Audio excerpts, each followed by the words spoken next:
मृत्यु के क्षण में हमारी आत्मा अपने शरीर से बाहर निकलती है। यदि आत्मा पुरानी और कई पूर्व जन्मों का अनुभव रखती है तो उसे तुरंत पता चल जाता है कि उसे मुक्त कर दिया गया है और वह घर जा रही है। ये उन्नत आत्माएं किसी के स्वागत की आवश्यकता नहीं होती। हालांकि जिन आत्माओं के साथ मैं काम करता हूं, उन्हें पृथ्वी के खगोलीय तल के ठीक बाहर मार्गदर्शकों द्वारा स्वागत किया जाता है। एक युवा आत्मा या एक बच्चे की आत्मा जो मृत्यु के बाद भ्रमित हो सकती है, उनके लिए कोई निकट के धरातल पर आकर सहायता करता है।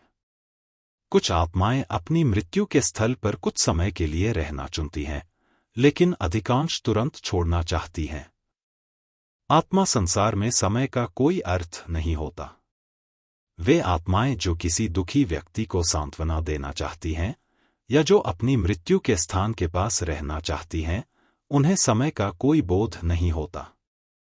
जब आत्माएं पृथ्वी से दूर होती जाती हैं, वे एक बढ़ती हुई प्रकाशमयता का अनुभव करती हैं। कुछ आत्माएं संक्षिप्त रूप से एक धुंधलापन देखती हैं और उन्हें सुरंग या द्वार से गुजरने का अनुभव होता है। ये विभिन्नताएं आत्मा के निकलने की गति पर निर्भर करती हैं, जो आत्मा के अनुभव के आधार पर होती हैं। हमारे मार्गदर्शक हमें धीरे से खींचते हैं या तेजी से, यह आत्मा की परिपक्वता पर निर्भर करता है। प्रारंभिक अवस्था में सभी आत्माएं एक धुंधली बादल जैसी स्थिति का अनुभव करती हैं, जो जल्दी ही स्पष्ट हो जाती है, जिससे वे दूर तक देख सकती हैं। यह वह क्षण होता है जब औसत आत्मा एक ऊर्जा का धुंधला रूप देखती है जो उनके पास आ रहा होता है।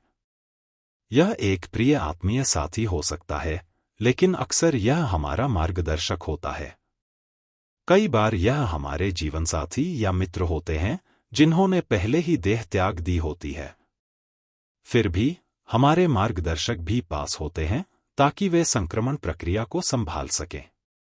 मेरे वर्षों के शोध में मैंने कभी किसी आत्मा को यीशु या बुद्ध जैसे प्रमुख धार्मिक व्यक्ति द्वारा स्वागत होते हुए नहीं देखा है। लेकिन महान शिक्षकों का प्रेममय सार हमारे व्यक्तिगत मार्गदर्शकों में मौजूद होता है। जब आत्माएं पुनः अपने घर की ओर लौटती हैं, तो उनकी मानवता बदल चुकी होती है। वे अब वैसे इंसान नहीं होते जैसा हम उन्हें मानते हैं, जिनमें एक विशिष्ट भावनात्मक, मानसिक और शारीरिक प्रकृति होती है। उदाहरण के लिए, वे अपनी हाल ही की शारीरिक मृत्यु के बारे में वैसे दुखी नहीं होते जैसे उनके प्रियजन होते हैं। हमारी आत्माएं ही हमें धरती पर इंसान बनाती हैं, लेकिन बिना शरीर के हम अब होमो सेपियंस नहीं होते। आत्मा की महिमा इतनी अधिक होती है कि उसका वर्णन करना मुश्किल है।